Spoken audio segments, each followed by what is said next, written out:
Hi, this video is going to go over profile templates. What profile templates are is if you go to a candidate or client's profile, you're able to adjust the header of the profile. So the header is right where their name and information will be. We can go ahead and change that information, the look, color. What you're going to do is go to template and click profile template. Click add template. You can give it a name. Again, this is for you and your agency. Let's just do candidate. Click profile, and then if you want to be for the candidate or client, go ahead and click candidate. You can have different ones for different ones. So if you have, maybe this is going to be for nanny, or you only want this one to be for newborn care specialist, or if you don't click anyone, it will go to all. If you only want it to appear on certain statuses, you can go ahead and click the status. Again, if you don't click anything, it's going to apply to all. We have different template layouts. One is just like a default that's already set up. Two, you can go ahead and select. We have multiple options. So what this does is it auto-populates information that is filled out on their application.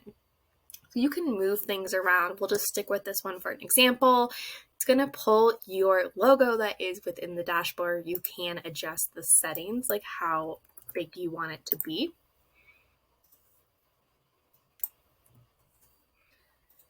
You can change the background color of here. Maybe we want it to be this blue. You can move this information around. So maybe you don't want their name to be there. You can, delete it, insert tag, which means it's going to pull from a question. So let's maybe say, tell us about yourself. So when they fill out that question, it's going to auto-populate that for you. You can, edit this section. Let's go ahead and put their first name and last name. And then, you can use the fonts, the size, the colors. And then let's put let's find another tag where we'll go ahead and do skills. It's going to pull everything from that.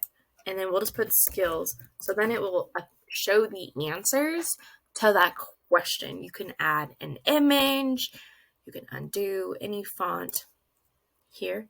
You can change, everything that has a little icon. You just click the pencil icon. You can delete it so it doesn't have the image. You'll have all these options. And when you click create, even though we didn't really fill this one out, I just want to show you what it could look like and where I'm referring to. So if I went to a candidate, you can see that it is pulling up that information. You could have picked, a different one, but it's pulling up the information that they filled out here, up in here. So that is how you can do profile templates.